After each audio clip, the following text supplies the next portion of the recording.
This is Taylor Gray, voice of Ezra Bridger on Star Wars Rebels, and you are listening to Coffee with Kenobi with Dan Z. This is the podcast you're looking for. Who are you? The Resistance sent me. They sent you. What's special about you? Where are you from? Nowhere. No one's from nowhere. Jakku. All right, that is pretty much nowhere.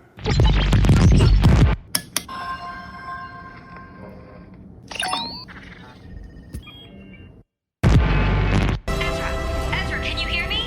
The purple, is it you? Yeah! Pretty good, huh? Well, you could have told the rest of us. I wanted it to be a surprise. I knew I could count on you, though it sure took you long enough. Welcome to Star Wars Galactic Star Cruiser. We are excited to welcome you aboard to begin your fully immersive experience and your very own Star Wars adventure. A long time ago, in a galaxy far, far away. This is James Arnold Taylor, and you're listening to Coffee with Kenobi. I have a good feeling about this. Hello, my friends, and welcome to Coffee with Kenobi. This is your weekly spoiler-free place for Star Wars community and conversation. I'm your host, Dan Zare, delighted to talk Star Wars with each and every one of you. Since May of 2013, whether you are a fan of Star Wars films, Disney Plus live action and animation, books, comics, collectibles, or Star Wars opportunities at the Disney theme parks and the cruise line, on Coffee with Kenobi, you are among friends as we virtually share a cup of coffee while talking about this galaxy far, far away. Thank you to the official travel partner of CWK, MEI, and Mouse Fan Travel. Check out coffeewithkenobi.com/mousefantravel for a no-cost, no-obligation quote, and let them know Coffee with Kenobi sent you. CWK is also brought to you by Thomas Coffee, a fresh artisan coffee expertly roasted since 1905. There is a taste for everybody and an experience with every cup. I have a special discount code of 20% off exclusively for CWK listeners. Use the code DANZCWK20 for 20% off your order. On today's show, Jen Sopchockchai and Ross Hollebon return and join me as we discuss the 7th episode, part 7 of Ahsoka. So pull up a chair, grab your favorite coffee mug, and let's have some coffee with Kenobi.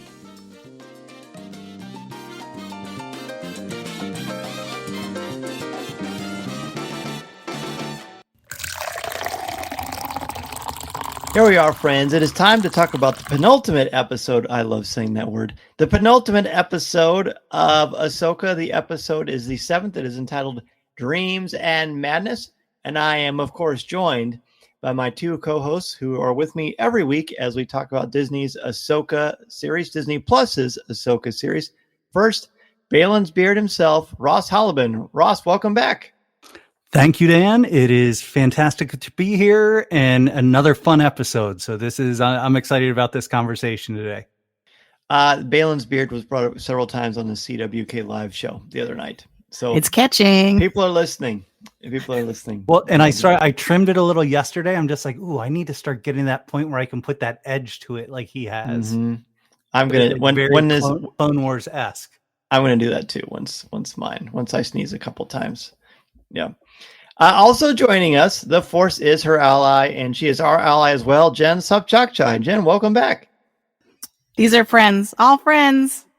I'm really happy to be back with you too.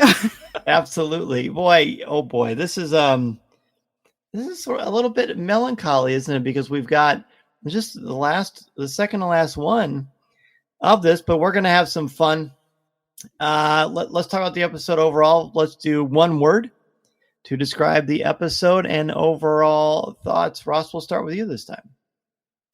I went the chess route because of the chiss, and my word is gambit.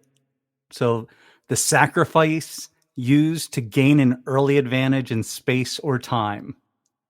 And I don't think there's a better word to sum up kind of how they laid out the episode, but definitely how Thrawn is interacting and strategizing throughout.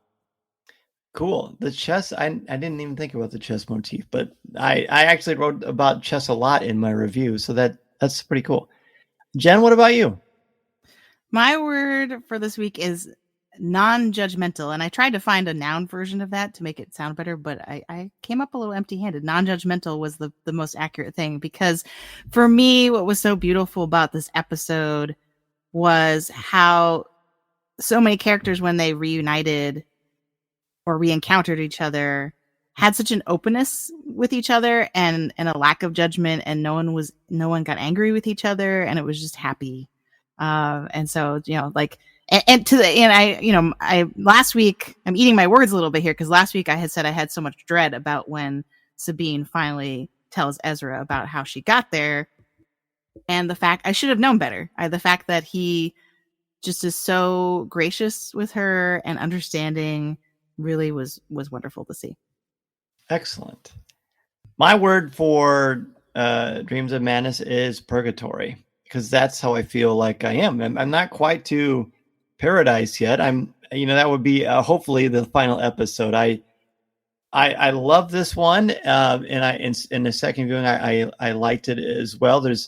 It's very thought provoking and very thoughtful. There's a lot of wonderful moments of empathy, but ultimately, I felt, and I wrote this in my review, I feel like this whole episode was holding back from the big crescendo that is undoubtedly going to await us next week. So I'm very much in a wait and see. I used to think I was so clever. I used to tell people, well, I think purgatory is different. Just the better you are on earth, the better magazines you have while you're waiting to get into heaven. I've kind of changed my mind on that a little bit, but this felt like purgatory to me, but in a good way,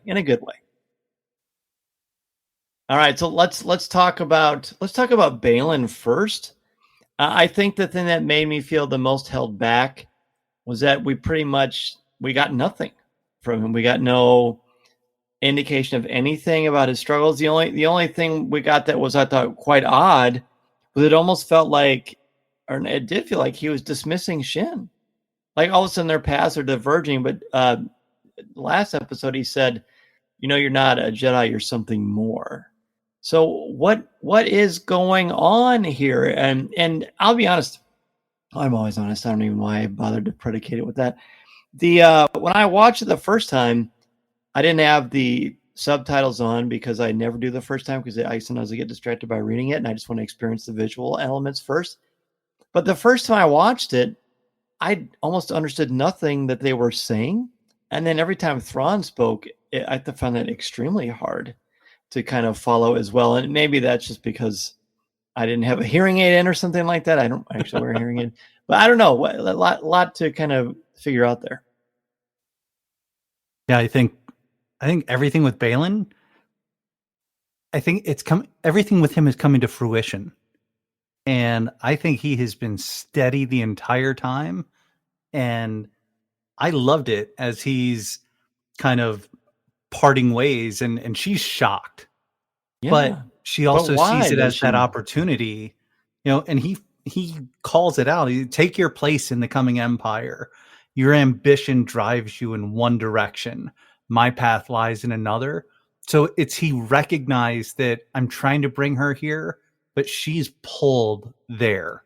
That makes sense. And see, I didn't even hear that he said that. So and then no wonder I didn't understand. The final thing he says to her, one parting lesson. So he still cares about her and he's still telling her, but in his boundary type way, one parting lesson, Shin, impatience for victory will guarantee defeat. And for her, as we've seen the whole time, where she just gets into it, he's like, you need to calm down with that and you need to recognize it. So I thought it was really powerful, and I have no idea what to expect from him next. But I know that Thrawn is afraid of him. I agree, and that's very well explained. Plus, I like that you kind of threw in a Taylor Swift reference there. Travis Kelce told me to. I was going to say, tell Travis we said hello. Jen, I really like Ross's explanation. As I said just a moment ago, I didn't even hear that part that he said to her, but it makes sense. He's getting the fact he's not going to hold her back. It also very much reiterates to me that these two are not Sith. Even though those Black Series figures that we saw the images of earlier in the week from Hasbro, those look like red lightsabers. But here, the interior orange lightsaber metaphorically shows me, because he cares about her and she cares about him. Like, you can tell there's a nice connection there, which would never happen between two Sith. I agree. And I didn't interpret their parting ways as permanent. Like, I didn't think he was breaking up with her as a Padawan. I thought it meant just like right now we have to kind of part our separate ways.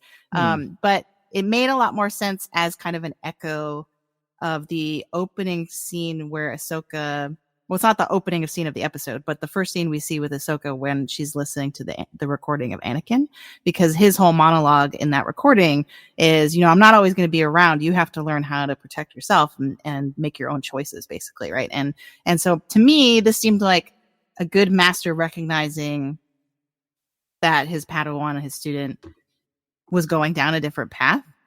And wanted to pursue something else, but also practically speaking, he kind of needs her to cover for him while he sneaks off and does whatever his ulterior motive is in terms of what he's searching for on Peridia. So I think that it does have a practical edge to it, because to go back to Ross's opening word, I think the gambit only shakes out the way it does because he's the variable that Thrawn didn't think of, right? He only halfway through realizes, wait, we're short a mercenary. Yes. And they make it very clear that he's the one that turned the lack of him, his absence from that fight is what did turn the tide and force them to retreat. So I think he is like the linchpin of all the action right now. Which is interesting because Thrawn wouldn't have included him. I'm sorry, I didn't mean to cut you off there. Oh no, you're apologize good. For that. Thrawn never considered him as part of his initial plan because he didn't even know about his existence in their domicile, because that wasn't part of the plan. So what is Balin's plan? I don't know. I mean, of course, I'm not going to speculate, but I'm not disappointed. Please don't get me wrong. I'm not disappointed that we didn't learn anything, but I feel like he's in a holding pattern. He's holding something back, and even when he is fighting Ahsoka, do you think Ahsoka is holding back, or because he says, you're not going to be able to beat me, and she says maybe not, but the whole thing was just, I guess, to distract him so she could sneak away. I didn't really quite follow that. Well, yeah, I think. Go ahead, Jen. Go ahead. No, go ahead. I think it really was just. I think she's fighting him. He's powerful. We don't know how powerful he is. Mm-hmm. And he knows how powerful he is. So he's giving her a tough time, and she's no slouch. She's able to take on Vader. I mean, say much more than that. She was hanging with him, but that's also his mind games as well. Like, hey, I'm talking trash during the fight. Like, you can't cover me. I'm going to go score on you right now. Like, that is the trash talk that ensues. And especially if he's a little bit less Jedi, that's going to come out. And we've seen during the earlier battles how much he relies on that interaction and trying to catch someone off guard with something that he says. Mm-hmm. Last time it got to Ahsoka, this time it didn't. Did he even say much during the fight? He was pretty quiet, wasn't he? Yeah, I don't think he said much, but the fact that he said, you can't beat me. Yeah, true. And then that moment was so epic when he catches her fist and then the music kicks in. Yes. It was great. It was operatic in the best way. Yes. Oh, beautiful. There's so many. I feel like I was talking about this with Tom at school the other day, but I feel like these fight sequences and the choreography in this entire season have really become like, they're almost like their own separate genre of awesome. You know what I mean? I'm no fight expert by any stretch of the imagination, but it just feels, it's not super gritty and it's not necessarily graceful, but it's somewhere in between. And it's just much more realistic. Does that make sense? Yeah, I mean, I think it's those samurai battles. Yes. Yeah. And this is a really nice part to, like, as a rematch, because we spent a lot of time talking about why is Ahsoka only using one lightsaber. Here she's using two. Mm-hmm. I thought that was a really nice progression. And then also, to me, it shows that she's really learned from their first encounter, because the fact that she's able to disengage, she has her priorities straight, right? Like, because before I think it's like she split up from Sabine, and that ended up being really bad. Yes. And now she understands. No, I don't have time for you. I don't have time for this. I have to get to Sabine. And she wasn't angry. Like in the first fight, before her near death, you could tell there was anger and frustration and passion. And here she's almost smiling, which I thought was really, really cool. Yeah, the intonation with which she says, "Perhaps I don't have to." Yeah. So no pride. So Ahsoka, and for a second I was like, I was like, is this animated Ahsoka? I know. And then his look of she got me. Yeah, she's riding off on his stole his ride. Yeah, on his howler. Like it was great. It's like giving him a noogie or a wedgie, a Jedi wedgie. Yeah, got him. Let's talk. You mentioned in the beginning, Jen, the sequence with Ahsoka and Anakin, once again played to perfection by Hayden Christensen. I thought was just a lovely sentiment to their relationship. We spent so much time over the calendar years, lamenting the fact that Anakin turned to the dark side and how that must have affected Ahsoka. But what they've been focusing on the majority of in this series, especially the last few episodes, is the legitimate bond and affection they have for one another. And this, like, it's just such a unique, wonderful relationship between a master and his Padawan. And the fact that he made she says over 20 of these, and this was the last one. So it opens up the possibility to hopefully see some more things like this at some point. But even the fact that she's probably played this a bunch, because at the end when he bows, she bows first. Like it's like when you're listening to a song, right? And you can just sort of picture where you're at when you hear certain parts of that song or things like that. There's such a connection that is there still. And I just found it really refreshing and just great to see. It doesn't always have to be about trauma. It can be about, you can get past the trauma. She's the white now. And you can get past that and grow from that and really drink it and celebrate the wonderful aspects of the relationship. And seeing that, I found to be so healthy and refreshing. And hearing him say Asajj Ventress. Yes. Was fantastic. That was cool too. I mean, Grievous and Dooku were in there, but he said Asajj Ventress, and I was like, yes, this episode already wins.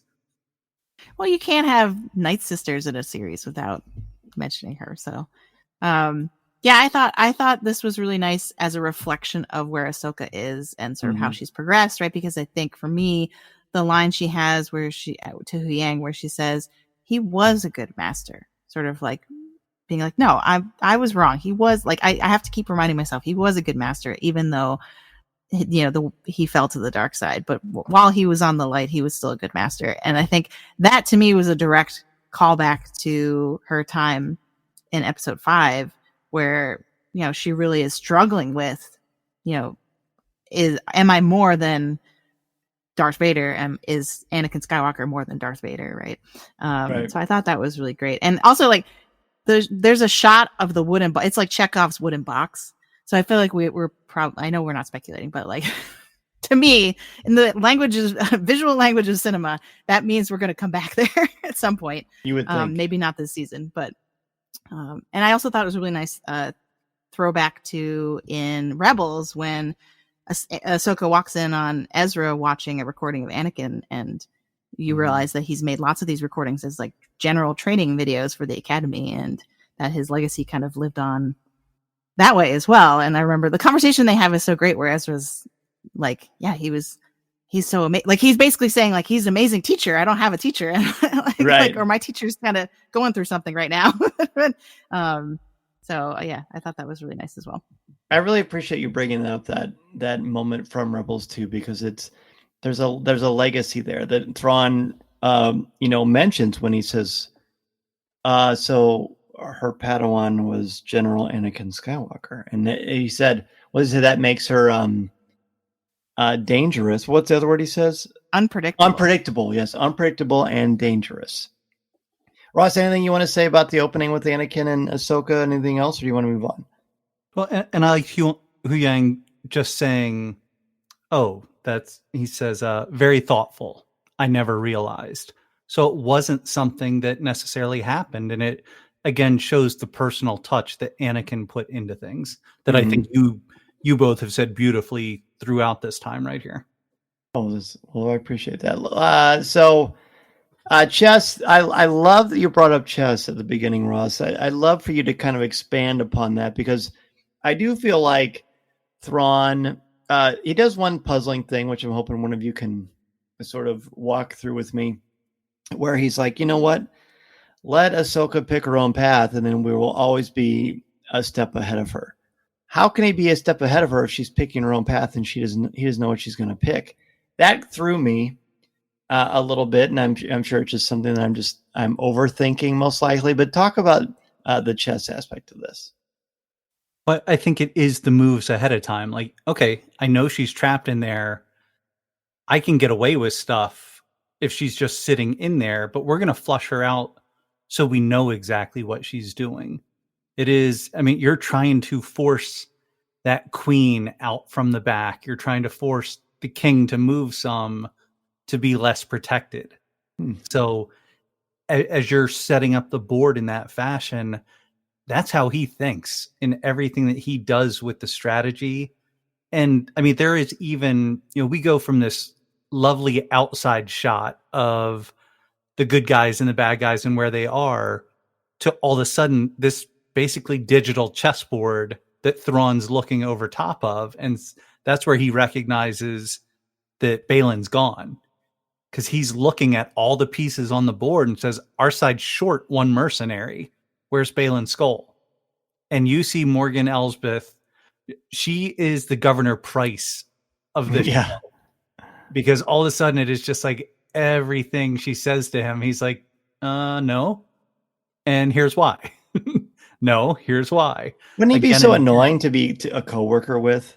Like, all right, we get it, buddy. You're so clever. Yeah, just don't say anything. Like, learn your lesson. But I would never want to play against him in a resource management tabletop game. Oh my god! Let's put it that way. It would be really bad. But even him saying these are acceptable losses given the absence of Balin, in the grand scheme of things, one might even call the first match with Tano a success. So he's learned. He pokes and prods, like, okay, what is she going to do? Because, like you mentioned last time, they were on Batuu together, Anakin and Thrawn, and he got to see his approach.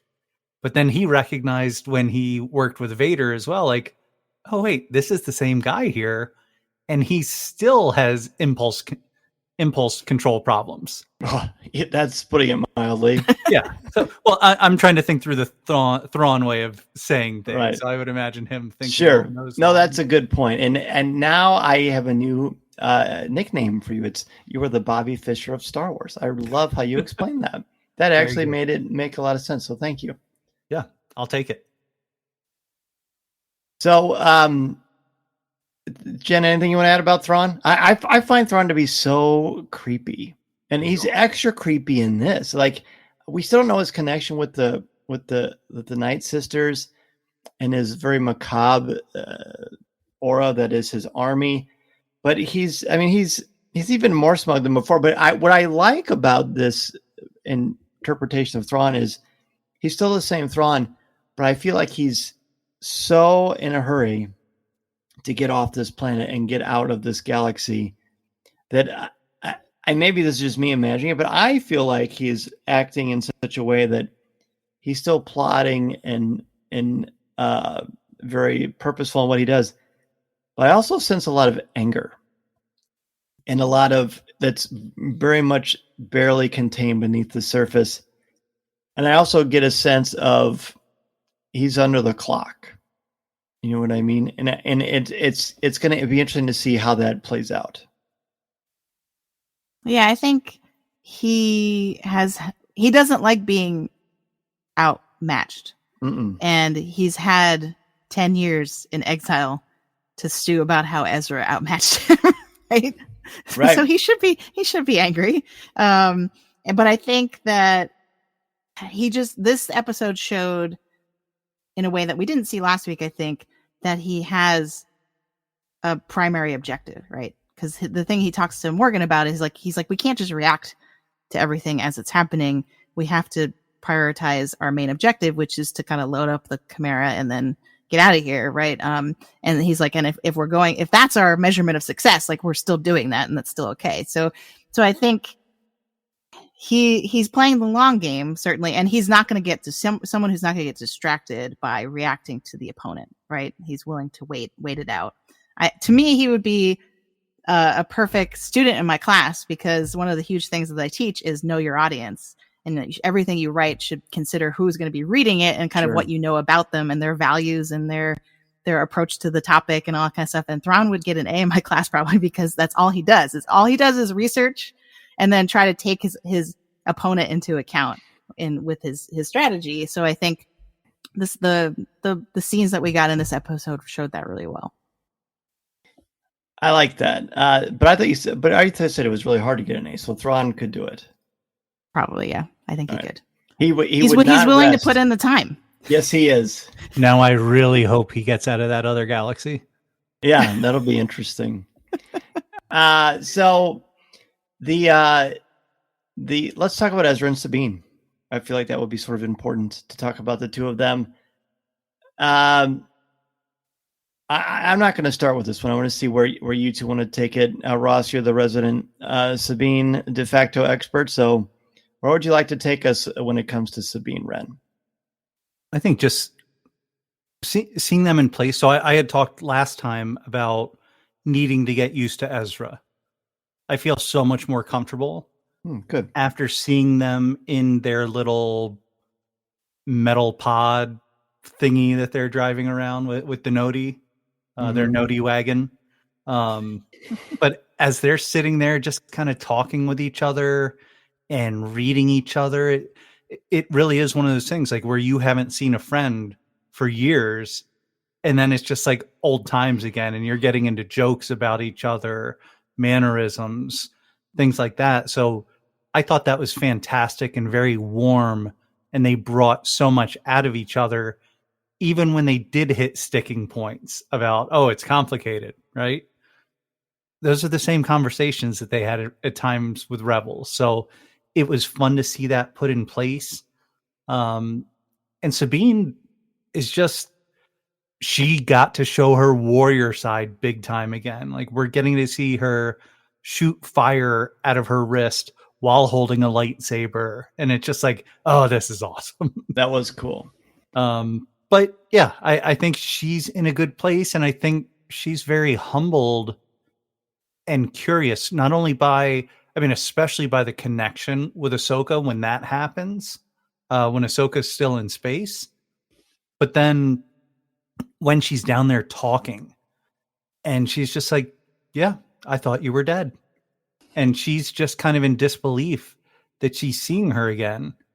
And I don't know. I think Natasha does a great job, and I've enjoyed every component of Sabine that I've seen.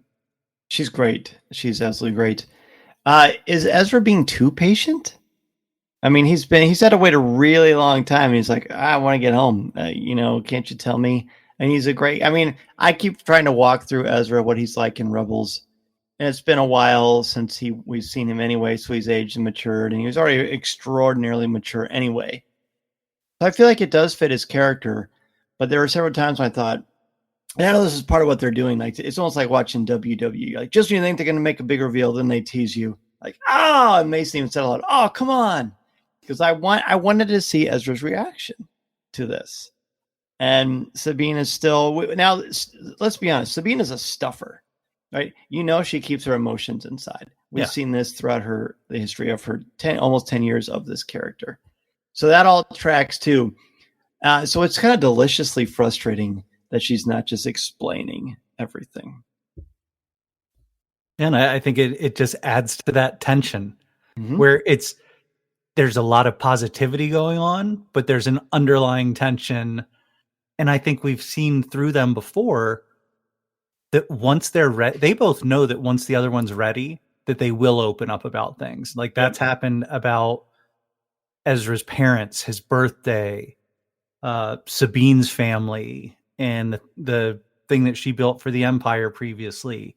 They've both had skeletons in their closet, and they've both seen each other overcome those. So I think this is just another example of that. And I mean, Ezra is just like, he is chill right now. He's like mellow. he's really relaxed right now. He's so into the Force and his place in the world. And I'm going to assume he's been extremely at peace all this time because he felt like he saved the galaxy. And in many ways he did. You know, what happens in the original Star Wars films if Thrawn is a part of the whole thing? This is Vanessa Marshall, and you're listening to Coffee with Kenobi.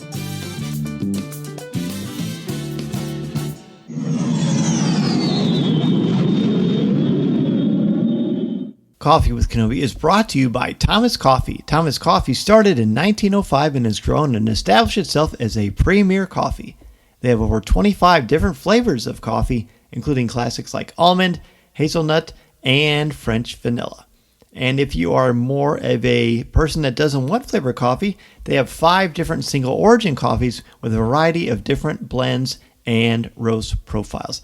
I've tried the darker roast. I've tried the medium roast. I've tried quite a few of them, and I've got to say, each one is amazing. In fact, I was actually at a local restaurant here, and I said, "This coffee is great. What is this?" And they said, "It's Thomas Coffee. Have you heard of them?" And I said, "Oh, yeah, I have heard of them, and they are awesome." So that's pretty cool. Even when I'm not at home and I taste it when I'm out in the central Illinois area and I enjoy it, I am pretty excited. This expertise in coffee craft from Thomas Coffee is built on hard work and rooted in over a century of dutifully cultivating a network of coffee partners throughout the world. From conscientious growers in the finest coffee regions on earth to skilled roasters and blenders. They roast their coffee in-house to make sure they're sending out the best possible product to Thomas Coffee customers. Plus, Thomas Coffee ships nationwide too. You can order Thomas Coffee on their website, thomascoffees.com, and find them on Instagram, Facebook, and TikTok, and all those accounts are at Thomas Coffees. For my Coffee with Kenobi listeners, you can use the discount code of DanZCWK20 for 20% off your order. That is all one word. It is DanZCWK20 for 20% off your order.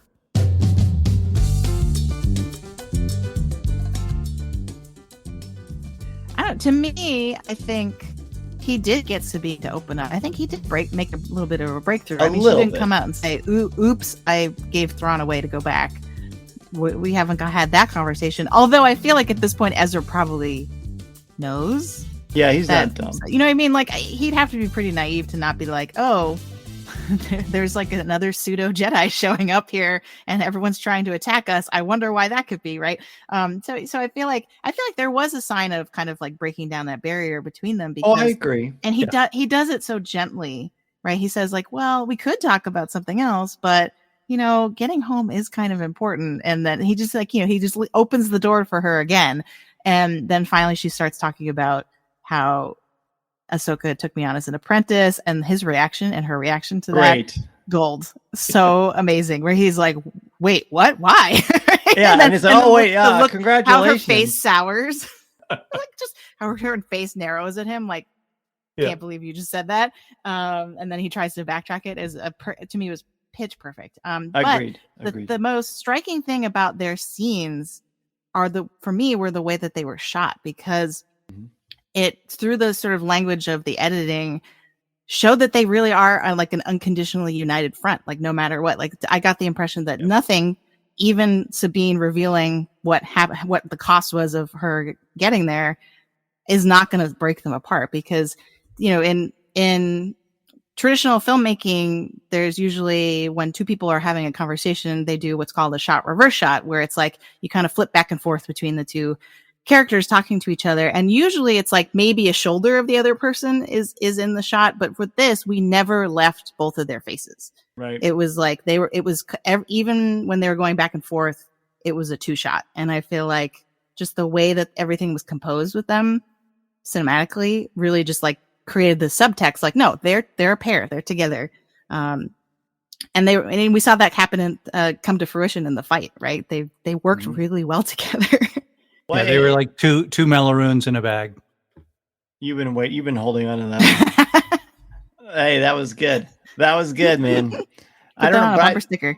Yes. Would Bobby Fischer say that? I guess he would. The another interesting thing about the two of them, and I agree, he is playful, he does let the door open, and I like that Dave is kind of toying with us, but not as much as when the fight sequence happens.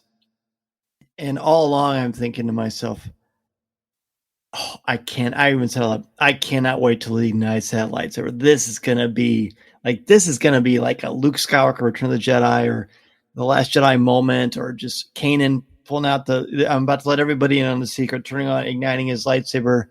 Oh gosh. And then we don't get it. And I was frustrated, but I was also really impressed because that's a cool idea. And so Ezra doesn't use his lightsaber. He says, I'm good. I got the Force. Why won't he use his lightsaber? What do you think, guys and girls? I think it's really because he's gone a decade without touching one. And that's one of the first things that we see in this episode is Anakin explaining to Ahsoka, you need to keep training. I wish I had done, you need to train more than I have. Yeah. You need to keep up with it. You need to use it. So Ezra is using what he has been refining and practicing with. And that's what he's working with. So I imagine at some point we'll figure out some sort of the routine that he's been through. And, he's got to be aligned. Like if there's this power that Balin feels and this currency underneath everything, Ezra must be feeling that to some extent as well. Has to. So I'm just so curious. Like we have an episode to go and I don't know how they're going to fit everything in. And I really hope it's at least a 90-minute episode. I do too. We've only seen this style of fighting 3 times, and they're all within the last couple of years. It's Vader fighting the Inquisitor. Seven Sisters. Wait, no. What's her name in Obi-Wan? What number sister? Reva? Yeah, Reva, but I can't think of what her name sister-wise is. I don't know if she had one. She did have one. Was she third sister? Maybe. I don't know. Well, so when Vader fights Reva and he's toying with her, it's very easy for him. He doesn't even consider using a lightsaber against her because it's like a waste of his time. It's like very condescending. And then Ezra does it here for the reasons possibly that you mentioned, and just the fact that he's so comfortable in himself that he doesn't need the lightsaber. And then also in the same episode, Ahsoka does it too with Shin-Hati. And in every one of those instances, the person using the Force instead of a lightsaber is so superior to the person that they are dueling that it's almost like I won't say in Vader's case it's fun, although maybe in his twisted mind it was fun, but it's like they're toying with them. And I find it fascinating. But there's also a part of me that thinks he's also empowering Sabine. All right, let's see what you got. But does he ever consider the fact, and of course he does, that their lives are on the line, but he's just that confident in what's happening, I guess. To me, it was classic Ezra, because the idea of him being really over confident, but like goofily so, to me, in this whole episode, Amon Esfandi is pitch perfect Ezra. Like, agreed. That overconfidence, but also being so sweet and kind. Like, I think it was great. And I think, I think he can be doing both. I think he's both sort of showing, look, I've leveled up, and I haven't just been sitting around with these crab turtles. I've been leveling up my connection with the Force. But at the same time, too, he's trying to tell Sabine, no, like, if Ahsoka was training you, you're doing the thing. Like, it's not my thing, it's your thing, right? Because she says, "Here, do your thing," like he's gonna solve everything. She's like, "No," he's like, "No, you can do it too." And so I think I loved that whole moment and that whole fight scene, because it really had a lot of the humor and banter and kind of swashbuckling that, to me, I associate with a lot of the best Star Wars fights. Yeah. And especially when he's like, hey, maybe we could just talk. Don't you need prisoners? Right. Yeah. Like that whole sequence was hilarious. It's very Ezra Bridger, as you said. Yeah. That's Hondo taught him that. Oh gosh. Well, and we know that's who's coming to rescue them, right? Oh boy, wouldn't that be some? Hello, my friends. That would be so good. Oh my god, I would go nuts. A live action. That would be great. Well, And Riva is the third sister. So third confirmed. sister. Okay. Good. Thank you for using your Google machine. Excellent. Well, is there anything else? Like I said at the top of the show, I don't think there's a ton that happens, but I think that they're moving the pieces in place for our end game that we're going to get at the end of this. But is there anything else you want to talk about before we give our letter grades? I think we need to go to the very front. There's a massive guest appearance in this. Oh, you're right. I haven't even talked about Hera. I haven't even talked about that whole little scene. How could I forget about that? Oh my. So, yeah, let's talk about it. What does that tell us about the role that scene plays in the episode, though? Because I loved every second of it. Mm-hmm. But at the end, I was sort of like, did we need this at the top of this episode? Like, I think there was more. I think that had more than the majority of the episode, and it really wasn't that much. Like I said, I think this is a whole holding pattern episode. But you're right. It's also totally extraordinarily different from the rest of it. But so was last week. And we just had Ahsoka and Hu Yang at the beginning, and the whole thing was about Sabine, basically. So this was extremely different. But it was good to check in on Hera. But Balin, I actually called Ross Balin because I read his name on the screen. It's working. It's working. Tell me that. I can't believe I did that. Talk to me about it then. Let kick it off for us. Well, and I see it again. The gambit isn't just happening in the other galaxy. There is chess going on in the New Republic. And the fact that we got Anthony Daniels in here and C-3PO coming through to save the day with basically a pardon from Leia. Saying like, oh, hey, Senator Ziono, I understand you messed up some protocol that didn't allow me, the head of the Defense Council, to take part in your vote. So I just completely missed things with you. I had already told Hera to go ahead and do this. So I apologize, but it got mixed up where you didn't include me in this vote. And it was brilliant that way. It's very Leia. Ziono, who is just infuriating. He is the ultimate politician. It'll be interesting to see if we ever find who's lining his pockets. And it doesn't necessarily need to be done from a nefarious place. Right. But you can take money from someone who's like, oh, I can take advantage of this person by helping them out. Mm-hmm. And not that I think Dave is very smart and in tune what's happening in the world at all either, but the storytelling that he's portraying here is very strong and very apropos to certain things. But getting Chopper's reaction to Ziono saying a mere droid and Tiva having to calm Chopper down because he's getting all riled up at that. So this comedic moment there. Where is Jason? And Sarah, I don't know where he is. Like, if Chopper's there, who's watching Jason? That was the main thought I had when I saw him. Well, they're back home now, so maybe they have some sort of setup there. But having Hera just come out and say, no, I protected the New Republic by ignoring you. I was just like, go get him. Do it, Hera. Like, this is awesome. And she just stuck to her guns and was such a strong...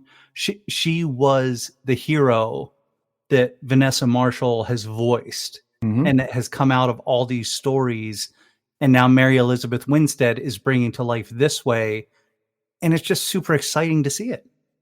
This is all my initial doubts about Mary Elizabeth Winstead are so far gone. They're like in another galaxy. Poor girls took them away, and they're not in my brain all because I thought this was iconic. Hera and the way she stands up with Force. It's almost like respectful Force. I'm sure there's a better way to describe it, but there's I'm not taking any of your crap, but I'm gonna do it in such a way. It's just great. And then I tell you what, I don't know how the two of you feel, but if that moment when we got a new actor who plays Leia Organa walked out and Leia was going to be an integral part of the Filoni verse going forward, I would have been thrilled.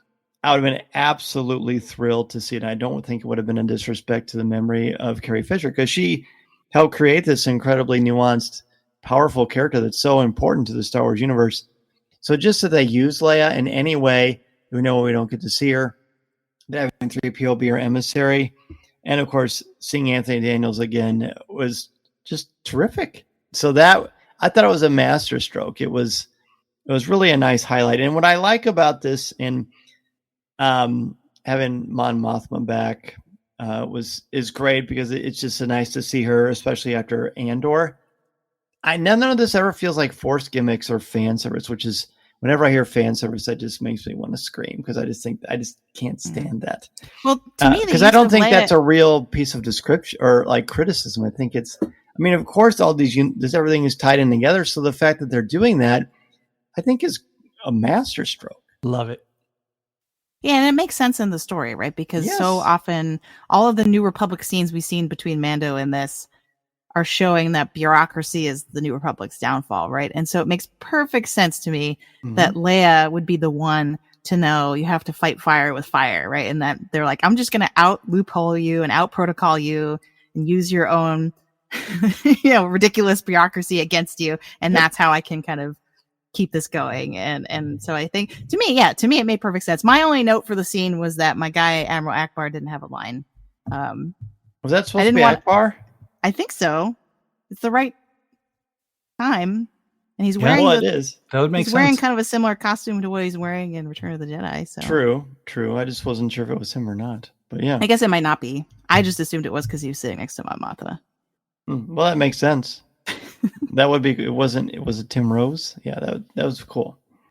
Let's do this. Let's give our letter grades. And final thoughts on this. Jen, we'll start with you. I'm going A+. I think. Wow. This episode made me so happy. I see your point about how it is, because it, like many penultimate episodes, it is kind of putting us in a holding pattern. But to me, and maybe this is how I backdoor Academic Corner in. I've been waiting. I haven't done it yet. I will try to shorten it. The one I had planned for today was really long, and so I was kind of hesitating to do it. But I think it can kind of explain the holding pattern thing a little bit. So to me, this episode really reminded me of a concept from film theory called the time image. So this is by a French philosopher named Gilles Deleuze. And his work, his main contribution is sort of that he sees a historical shift before and after World War II, where he's like, most films before World War II are what he calls a movement image film, where the movement dominates and the time is subservient to movement or the plot. And then he says after World War II, there's much more of like time. It's the opposite. It's time is dominant. Movement or the plot is subservient to time. And like the way that he explains that we see this is like a lot more characters in post World War II films are kind of like wandering through time, like that they don't have control over when their past kind of crops up.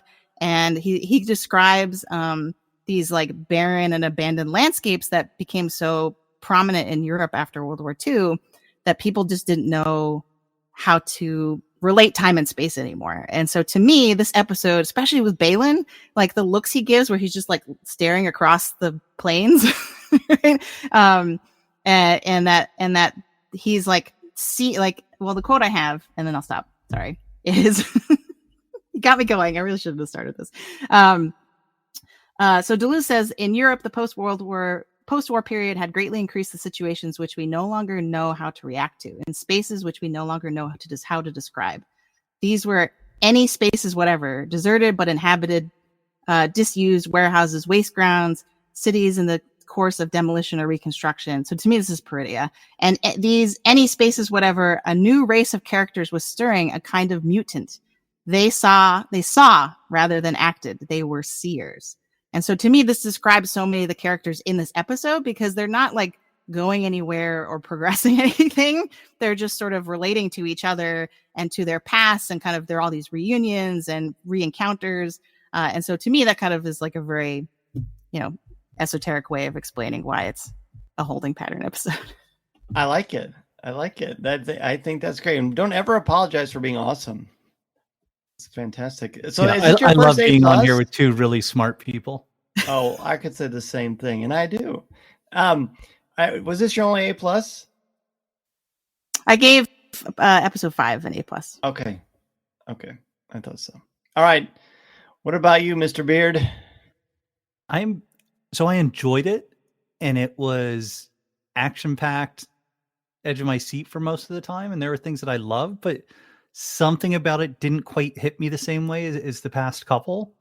I'm still giving it a great 85 B. Oh, okay. So a solid B.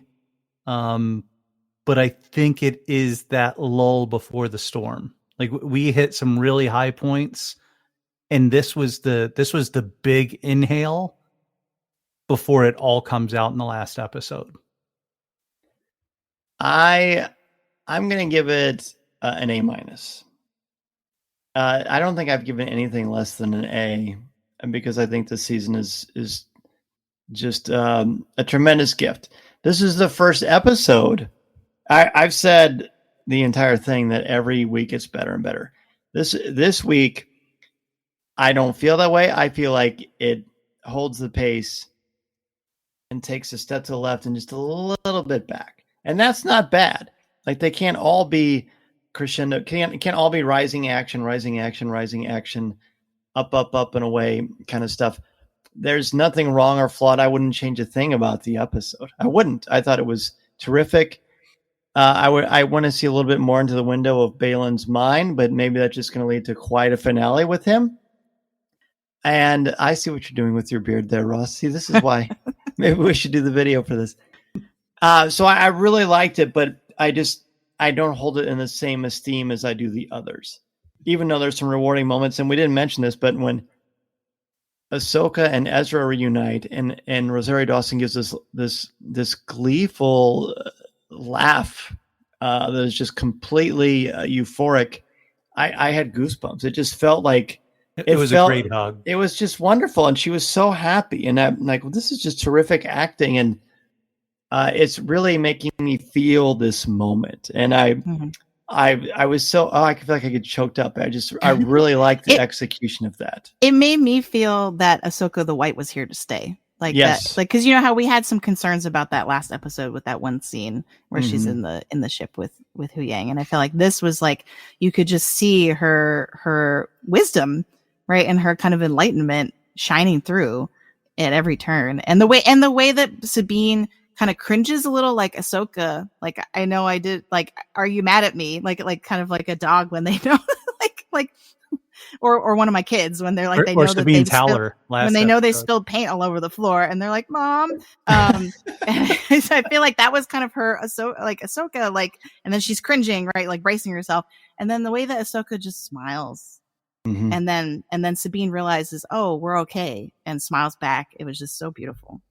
And then her line, which we haven't said, is "and miss this reunion," right? Like I thought you were dead, and miss this reunion is to me is such an Ahsoka line, and was a perfect way to punctuate the episode.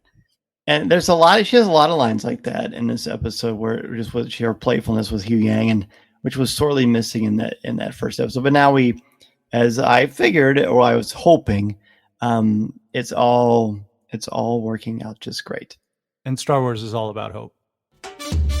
Listening to Coffee with Kenobi, you are, with Dan Z, the podcast you're looking for. This is...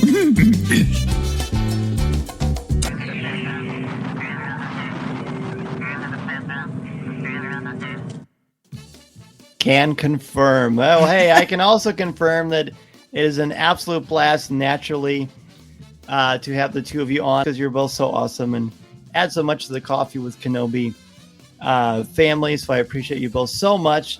Don't get choked up yet. I've saved my best stuff for the next episode.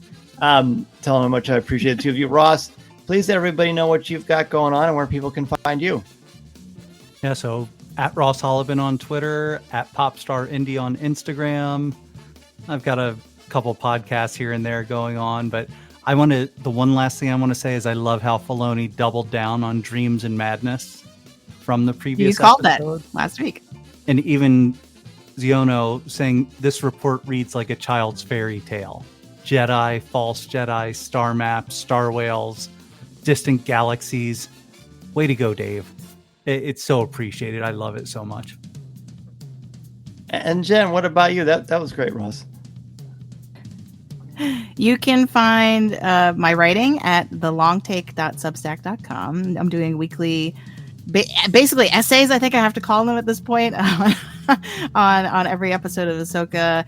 Last week's was a deep dive into witches and sort of the significance of witches in fantasy and literature and all this, and Game of Thrones and the influence Game of Thrones has on the show to me so clearly. So yeah, if that sounds interesting, you can go check that out.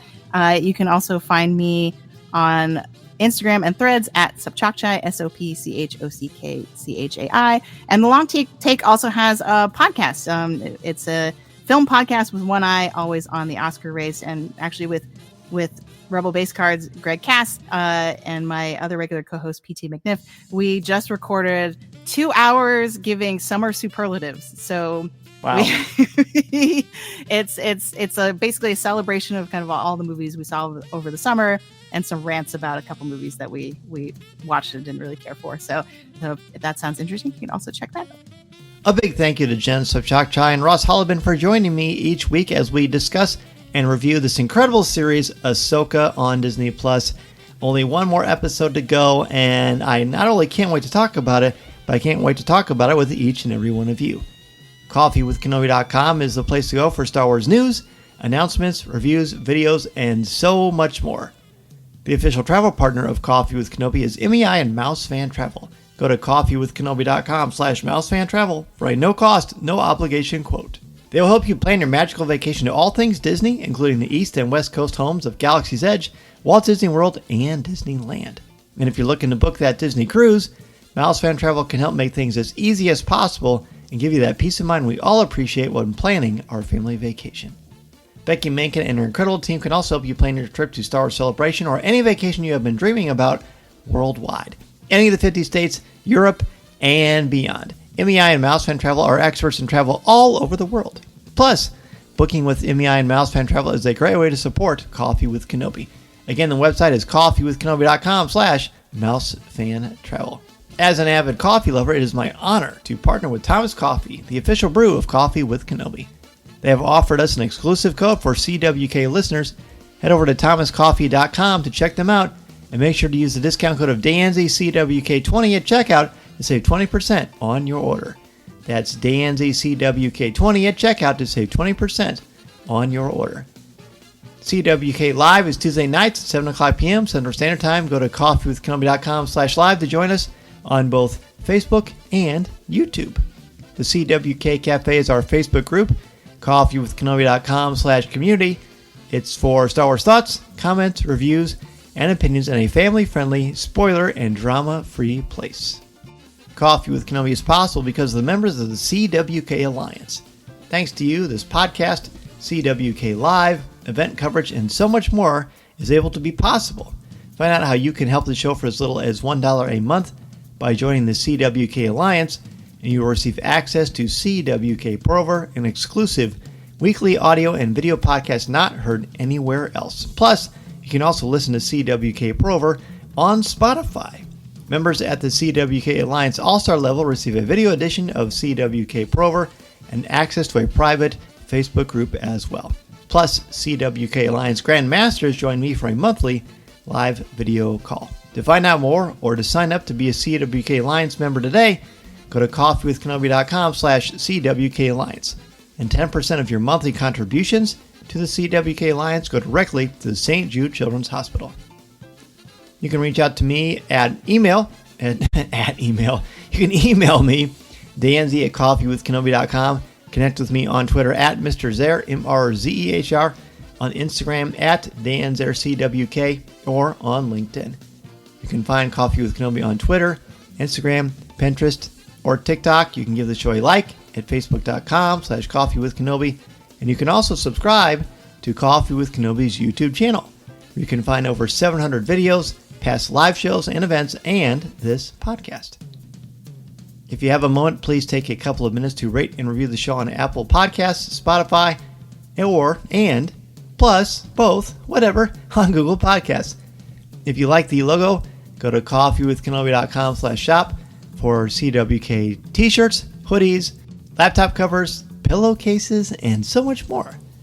If you are starting a podcast or a blog or want to expand your brand, you can go to danzymedia.com to get that process started. I am also available to come to your school, conference, business, or organization to talk about how to tap into your strengths and help you bring out your very best. Thank you as always for joining me for a virtual cup of coffee. I appreciate your time and look forward to the next opportunity to talk Star Wars with all of you. I'm Dan Zay, reminding you that this is the podcast you're looking for. This podcast is not endorsed by the Walt Disney Company or Lucasfilm Limited. It is intended for entertainment and informational purposes only. The official Star Wars website can be found at www.starwars.com. Star Wars, all names, sounds, and any other Star Wars related items are registered trademarks and or copyrights of Disney and their respective trademark and copyright holders. All original content of this podcast is the intellectual property of Coffee with Kenobi unless otherwise indicated. This is the podcast you're looking for. There's no one here. Move along.